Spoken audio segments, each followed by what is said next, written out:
Test. Hello.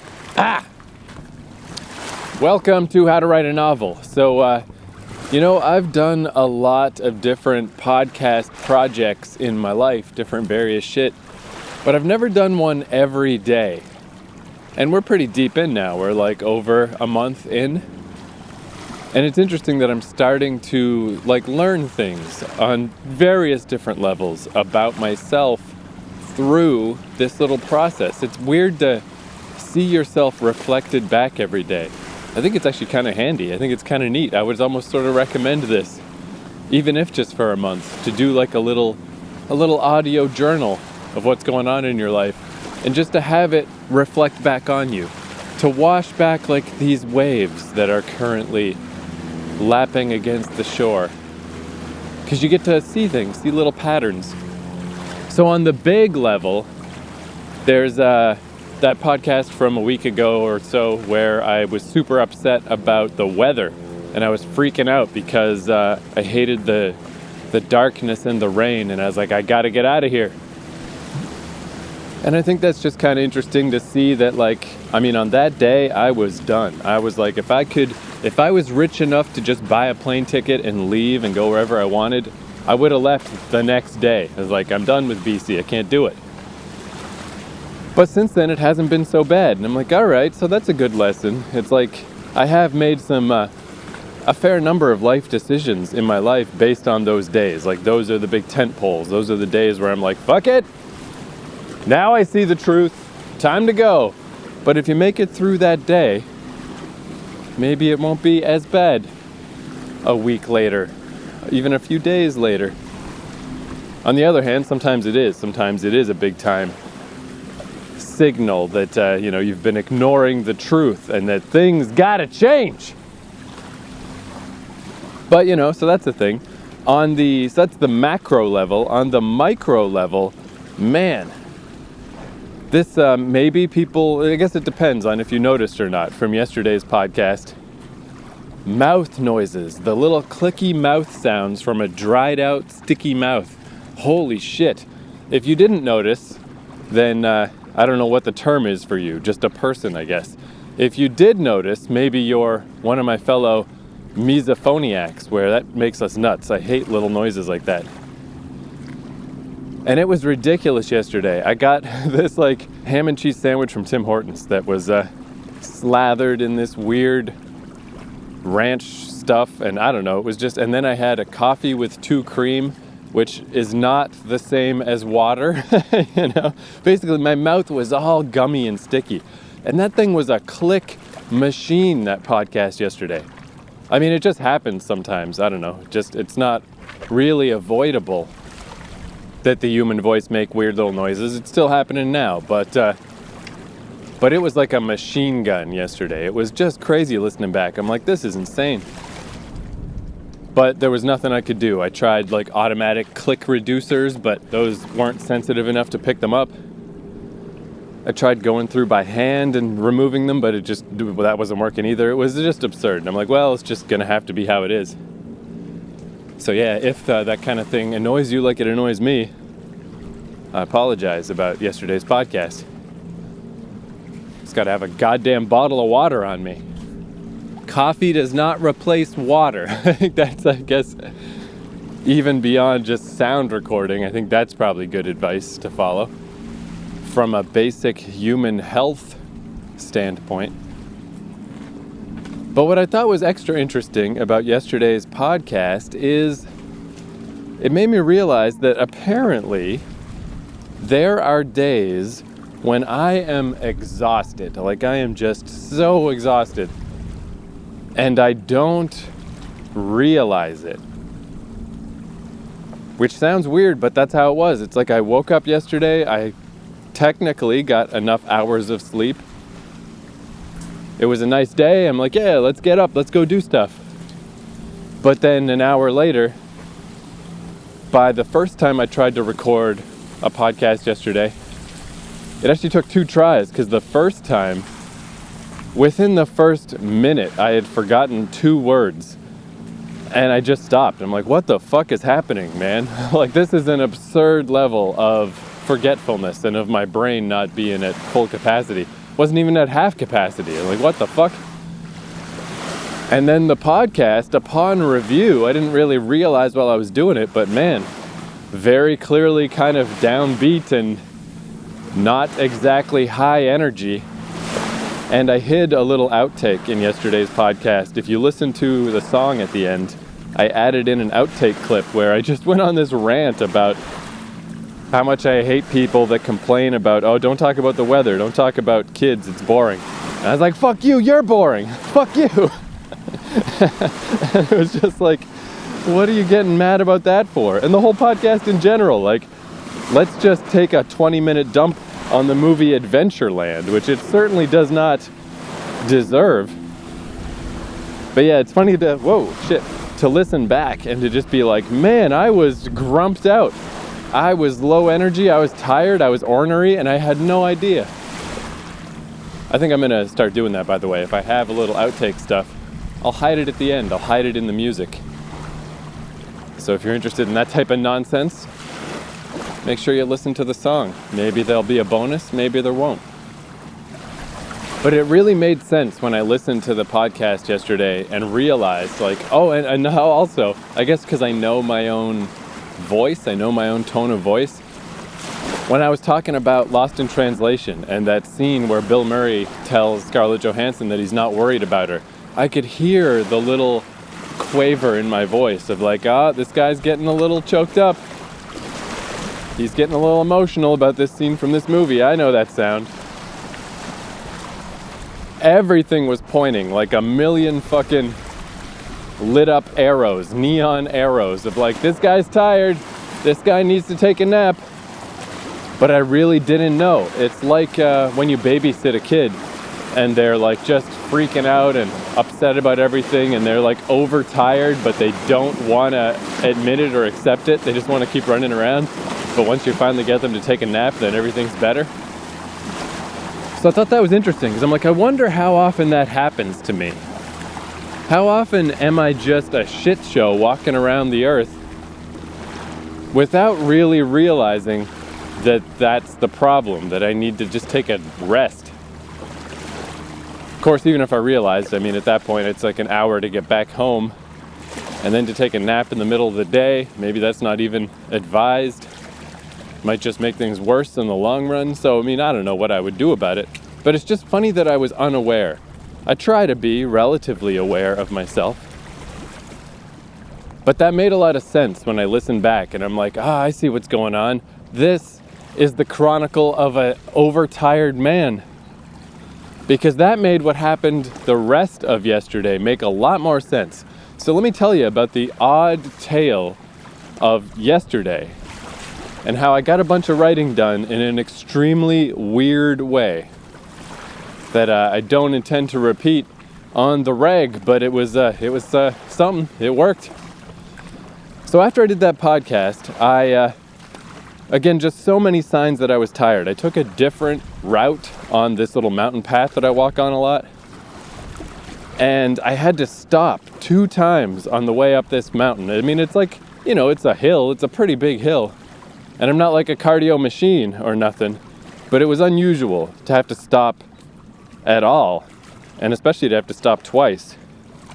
I got pretty low upper body strength, and my constant shoulder problem makes it hard to build up my upper body. But my legs are amazing. I have got legs for days. I'm a hiking man. So that was weird that I was like, man, I can't even make it up this hill. Again, it's because I was crazy exhausted and somehow didn't know it. And at the top of this hill, it was awesome. I've never been up there before, but it's this amazing view. There's even a little park bench set up because they knew how amazing it was, where I could see East Van turning into Burnaby and just see this amazing sprawl. Like, it's not as good as being up on Grouse Mountain or something, but for just a random ass place, just a normal ass neighborhood in Burnaby, it's pretty fucking awesome. Again, it's called like the Penzance Trail, this area that I'm at. And yeah, if you go up on the top of the hill here, it's a great view. You can see all kinds of shit. It's wicked. And yet, I'm saying that in hindsight, thinking back to it, because at the time I was just like, yeah, whatever. Like, I could recognize intellectually that I was seeing something awesome, but I just wasn't feeling it. And even though it was a sunny day, the sun was even kind of like, instead of being, oh, happy sun time, I was just like, oh, this sun. I feel like a dick complaining about the sun after all my complaints about the sunless rain. But this sun is just bearing down on me. I don't like it. So then I went to Hastings to catch the 95 B line downtown. And I was just in such a bad mood and in just so blah feeling. And it just like trying to determine what was happening in my brain and with my body. And it's like, what's wrong with you? Like, how do I get past this? How do I get over this hump? Like, it's just so bizarre. I don't know why I am so energy free and so grumpy feeling. Turns out I was just tired, that's all. But there's always, even if you're physically tired, there's always a mental component too, you know? Like, both things need to line up. If you're well rested but in a bad mood, that's a bad day. If you're tired but in an excited mood, you can power through. So I guess I was like, all right, physically something's going on with me. Who knows what, whatever. But where's the other half? Why is my brain not compensating? How come I can't get fired up today? How come I can't get it interested in my own dumb life? And I was sitting there waiting for the bus, and I was thinking about how I've been talking a lot on this podcast lately about learning about my subconscious. Learning about, whoa, I'm on the slippery rocks. Learning about how to marshal that behind the scenes part of my brain to get, you know, because it does all the number crunching, it does all the cool creative thinking, it comes up with all kinds of great shit as long as I treat it well. And I was standing at this bus stop and I was like, did this weird little check-in with my own brain where I'm just like, you know, like, what's your problem today, pal? Like, are you worried that I'm gonna push you? Like, you're not in the mood to work, you're not in the mood to think, you're not in the mood to do writing. Are you like pushing back because you're afraid I'm gonna make you do that? You know? Are you like angry at me for the fact that I'm gonna go find a coffee shop somewhere and make you write? And of course there is no direct actual response because that's a whole different affliction, which I do not have. Praise be to God, mercy be. Thank the Lord that I don't have a brain that literally talks back to me. It's all just abstractions, but I was like, all right, you know what? You know what, subconscious? If that is what's going on, don't worry about it. I'm not gonna push you. Okay, everything sucks today. We're just having a big grumpy day. You know what? Fuck it. Instead of this 95 B line, this is also the bus, the much more obscure bus, the 129 to Patterson Station, that goes right by the Grand Villa Casino in beautiful Burnaby, BC, where I went with my friend Vince a couple of weeks ago and won $80. And I was like, you know what? Don't worry about it. I ain't gonna push you, buddy. Let's go to that casino. I had $5 in my wallet. Very important, because whatever money I put into one of those slot machines is gonna go away. So it's very important to have a 5 as opposed to a 20. And they got free coffee there. And I was like, you know what? We'll get out of this burning sun. We'll go fucking watch some reels spin. We'll just feed that silly, addictable part of the brain that likes the noise and the clang and the environment of the casino. We'll go lose $5. And you just chill. You just relax, brain. Don't worry about it. And I did start to feel a little better just getting on that obscure ass bus. There's a place, by the way, small sidebar. When I went to that casino, my friend Vince pointed out, he's like, hey, look over there. Look how many crows there are. And it's unbelievable. It's like from a fairy tale or like some weird Guillermo del Toro movie or something. There are so many crows in Burnaby at night around this one building. And if you want to check it out, if you get off the SkyTrain at Gilmore Station and you walk south until you get to Dick's Lumber, hang a left at Dick's Lumber and then walk until you see a jogging path on the right. a few blocks up.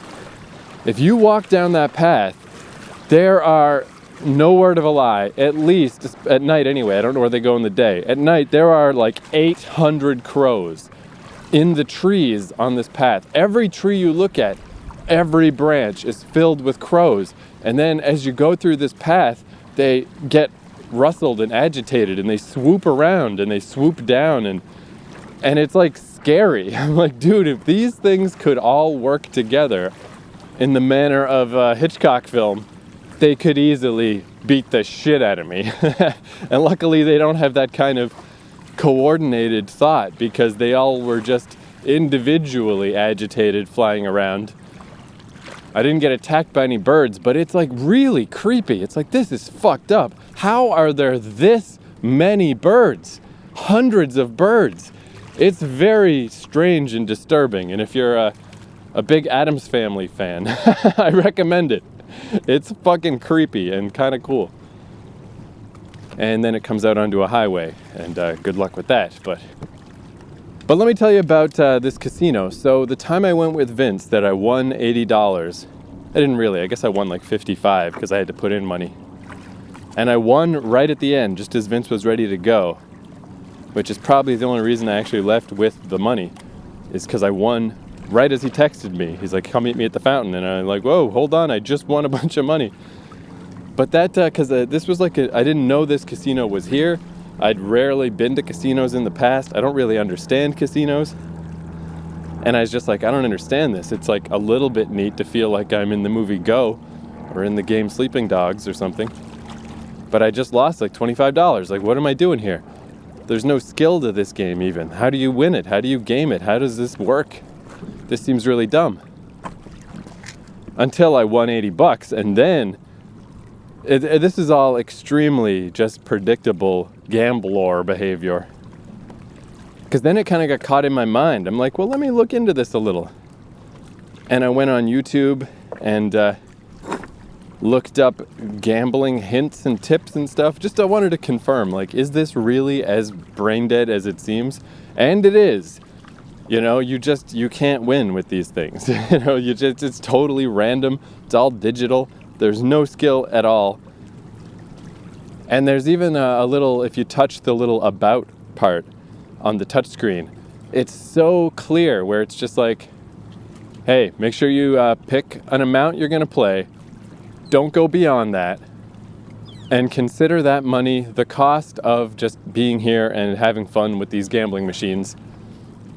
Because these things are designed that they will always win. And that's all there is to it. And if you have gambling addiction problems, here's the number to call. Like, they're so open about it.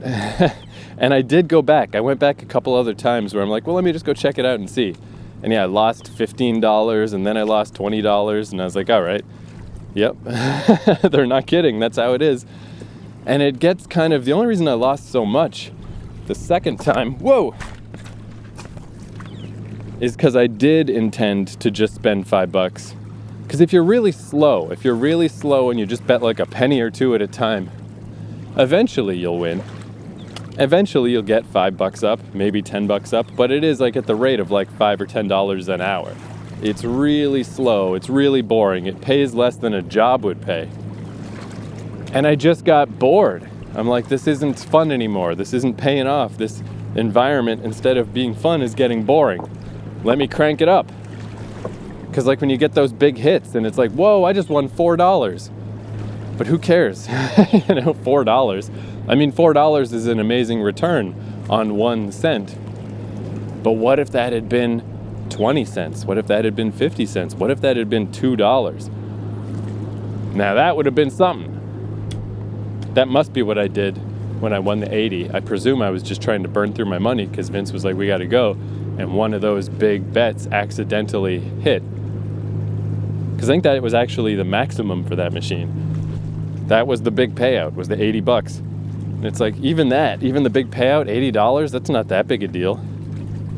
So I guess from there you go to the bigger number machines. And yeah, I don't know, it's just that little monkey brain thing. I just want to feel the little ding, ding, ding. But I got to keep, like, it's amazing how fast I went from not knowing or caring anything about gambling slot machine gambling in particular, to I'm not feeling the buzz anymore, I gotta up it. So yeah, that day when I meant to only spend 5 and spent the 20, that's when I was like, okay, this has got to stop. Because the idea of putting in 20 and then leaving once you hit 15, it's just not realistic. And even if you put in 5 and you build it up to 10, it's also not realistic to leave with the 10, because like, who cares? $5? I came all the way here, I sat here for an hour and I only made $5. Like, let's put it back in, maybe I'll win more. Like, this is all just by the books. Gambling fucking mentality got me like 100%. But all in all, I was still up a little bit. And yeah, like, I just didn't feel, it's the same way the first time I got really drunk, that I'm like, oh, I sure hope this doesn't take. I hope I don't become a crazy alcoholic. And it didn't. You know, drinking didn't get me, smoking didn't get me, gambling didn't get me. I would say internet porn got me pretty good. It took a long time for me to detangle myself from that, and it's still an ongoing process. But I guess that's the way it is with addictions, right? Like, it's just a matter of time before something hits you. And that's what's always kind of sad about it, is like, yeah, here's the people that, you know, everybody feels that little, oh man, I won money, that's so cool. But who are the people that can never let that go? You know? And it's a damn shame. That's why I never did hard drugs. I mean, my brother's got different problems, you know. I think he's mostly self-medicating due to schizophrenia and such. But he's into hard drugs big time, and it's just like, oh man. My dad is a very addictable man. Just that I know that runs in the family. It's like, yeesh. I don't even want to risk it, you know? I don't even want to try. If I could somehow revert to a world, I don't know, see, the internet porn thing is so tricky because it's so intertwined with just everyday life of just like, I don't want to lose email, I don't want to lose Wikipedia, I don't want to lose YouTube, but it's just weird to always be one step away from this addictable idea of limitless tits, you know, all the time. And yeah, I don't know, it didn't seem like it was such a problem until I tried to stop. That's when it's like, and you have people too that talk about like, oh, it doesn't count as an addiction unless it's physically addictive. If you ever have said that, you're way off base, man. That is not even remotely true. There is such a spectrum of addiction that is just mental, that is completely ruinous, that is an absolutely real thing. So don't ever say that. Don't even think that. Go look it up. Do some research, because you're walking around half-cocked and you're saying dumb shit. Yeah, it's like, okay, maybe this doesn't seem like a big deal. So what? I look at porn every day. Big deal. Just try to stop. Just try to stop and see what happens. You know? Maybe you can just stop. Good for you. But that's when I learned, like, oh my God, I can't stop. This is crazy. And I mean, I'd say it took, man, like 8 or 9 months of concerted effort to even show improvement. And then a couple of years to get things more or less on the level. And now I'm at this point where it's like, I don't look at internet porn every day. I still probably look at it too much, but just that I don't every day is an incredible, you know, like, wow, I've crawled out of a hole. That was a lot of work, but I did it. But yeah, the fewer holes like that I got to crawl out of, the better. So, yeah, there's a lot of things in life I would just prefer not to try, just so I don't have to learn. But gambling, yeah, really not an issue. Like, it did definitely, I noticed all the signs. It's like, oh yeah, this is how it gets people, all right. But I was like, no, but this is okay. This ain't gonna get me. However, yesterday I was like, yeah, let's do it. We got the $5. Let's just go blow the $5. Let's just whatever. Let's just go drink coffee, sit in front of a dumb little machine. And I found this one machine that I extra loved called, was it just called Ape King or Gorilla King or something? Just because it had the most pleasing sounds. And it had this little thing while the reels, the digital reels spin, where there'll be like jungle bushes that will then recede away to reveal a tile, and it just makes this nice sound. And then when you win, it's like, yay, it's like so glorious. It's like Simba shit. It's like, you did it, you won 20 free spins. And those are the weirdest, to see the free spins happen. And they spin and spin and spin and spin and spin. And you won 44 cents. It's like, Jesus Christ. Like, I love the music and the excitement of you won the spins, but the reality is so sad. It's like, but guess what? You win nothing. Anyway, so what happened is, I had my $5 and, I worked it down to, I got all the way down to like $1.50, but then back up to like $6. And basically it took me like, I was either there 3 hours or 4 hours. It took me like at least 3 hours to burn through my $5 because I went so slow. 1 cent, 2 cent. If I was up above the $5, it's like, oh, let's be a big boy. Let's go for 5 cents a spin. Let's go for 10 cents. Let's get some extra lines or whatever. But that was the best way to approach slot machines, is I just want to go there to go hang out in a place that's kind of got this nice vibe to it and drink a bunch of coffee and spend $5, like to not intend to win. Oh, that's one of the things that the little warning label in the machine says is play for fun, do not play to win money, which is so like just an insane thing to say, because why is everyone here if not to win money? But it's true. It's like, if you're here to win money, you're just an idiot. It's not going to happen. So I found that the reason I lost like $20 and $15 the time before that was because I was getting bored, and my mind was like, let's get this more exciting. Let's fucking up these bets. But what I did yesterday, man, this was weird, is I played for like 40 minutes or an hour, and then I took a little break and went to the lounge of the hotel and sat on one of their fancy pants couches and started writing this new chapter that I'm working on, where basically it's going to be that Qualum, the alien from the station, is going to take Surratt, the visiting alien, to like a different part of the ship she's never been to like this kind of more civilian, chill area. And I'll blab about how I came up with that shit maybe tomorrow. But basically I just had to get them there. So it's like conversational, a lot of walking and talking. And I just started writing it like very, very rough, very loose, like no punctuation, really crappy, just like Q says this, he says this.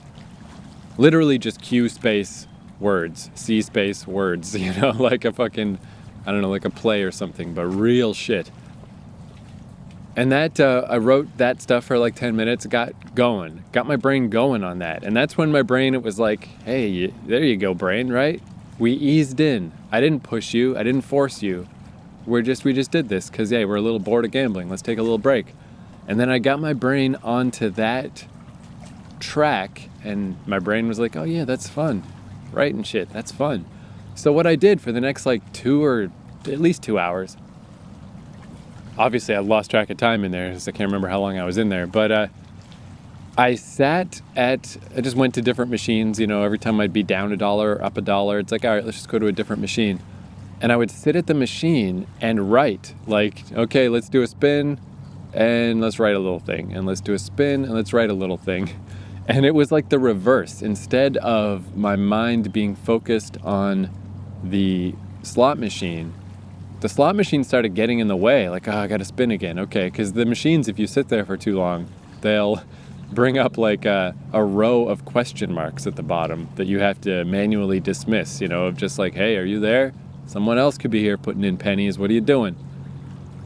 And it was such a weird feeling of like, it really was just totally not focusing with my forward brain, like this is absolute, like dreamlike. Even thinking back to it yesterday, I'm curious to go look at these notes today to fill them out and to write them out properly. I assume there's some cool shit in there. Maybe it's all fine. But I don't know, because it's just like a dream. It feels so weird. I was in this casino. My attention is half on the writing and half on just hitting the spin again on this fucking machine. And just like, I love times like that, when this is like the weirdest example of like a flow state, but when just hours go by and you've just accidentally done work, just as a side effect of sitting at this slot machine and spending $5, 1 penny at a time, 2 pennies at a time, I inadvertently wrote a whole bunch of shit. I got them all the way to the entrance of this civilian area. And that part I won't be able to write this way because it's not a stream of consciousness thing. It's not a conversation. Like, I feel like this only worked because I was writing a conversation, and it just, that flow just works. And in fact, works way better. I was saying last chapter, I was killing myself with that conversation, just like breaking it into all these pieces and stuff. Where this chapter's conversation, man, did it go smoother. Because, like, I don't even know what you call the different parts of the brain or whatever. But my math brain or whatever, my forebrain was not involved in this process. Just enough to make sure I pressed the right keys to make things legible. And even that, it's like, oh, I accidentally double-spaced something or I misspelled something. I just was like, don't worry about it. You know what that word is. Just let it go. Who gives a shit? You're just what's the next sentence? What's the next line of dialogue? What's the next thing that's going to be said? And it's, now that I'm thinking about it, like, what did they even talk about? I can't remember off the top of my head. I have to really think about it because it was like I was only half there. It was a really weird experience. And I did not win big. I lost my $5, but I got my money's worth out of that $5 because, I was there fucking all afternoon. I drank a shit ton of coffee. I got a bunch of writing done. What a weird day. What a weird, cool day. And today, I clearly feel better. That's like the weird thing is after yesterday, after like not realizing how exhausted and overtired I was, I'm like, how did that happen? Like, even though there was all these signs that I wasn't recognizing, like the fact that I had to take 2 tries to do the podcast because I couldn't remember any words the first time. But I'm like examining myself today. I'm like, okay, so how do I feel today? Like, am I tired today? No, I seem to be okay, but I would have said that yesterday. I think just, I guess, general exuberance is the best way to tell. If I do this podcast and I'm not at this tone of voice, if I'm not half yelling, because this is just how I feel most natural. This is what I kind of am like when I'm blabbing. If I'm just talking like this, hey, let me tell you about Adventureland. Oh, I don't know about this movie. I mean, then I'm obviously fucking, that's got to be the sign, right? Because I'm sure you could split these podcasts up probably into thirds. I'm sure most of them are like today's podcast. Some of them are like this. Hey, let me tell you about the things. Let me tell you about the thoughts. Hey, man, you ever think about this, man? Think about it. And then some of them are just psychotic.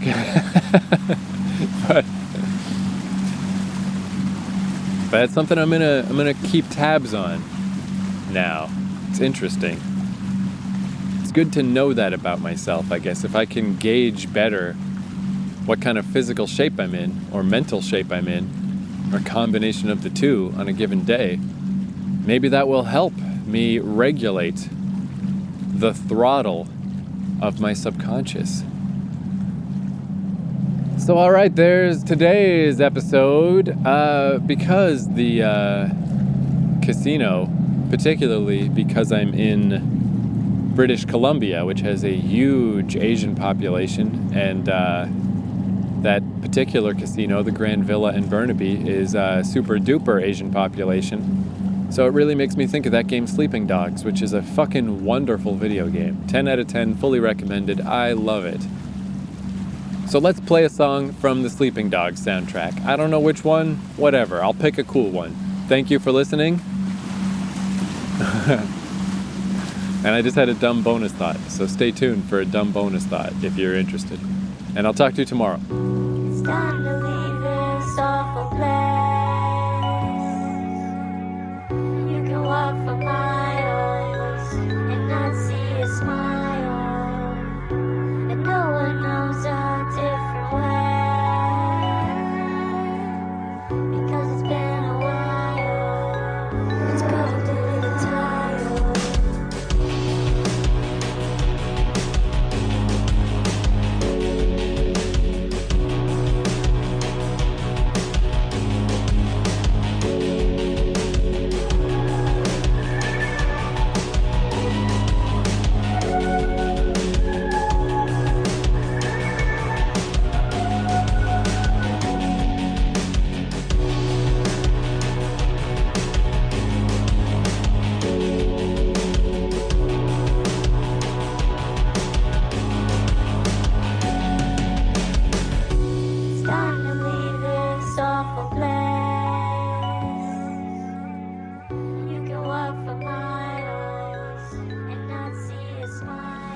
Okay, so dumb bonus thought.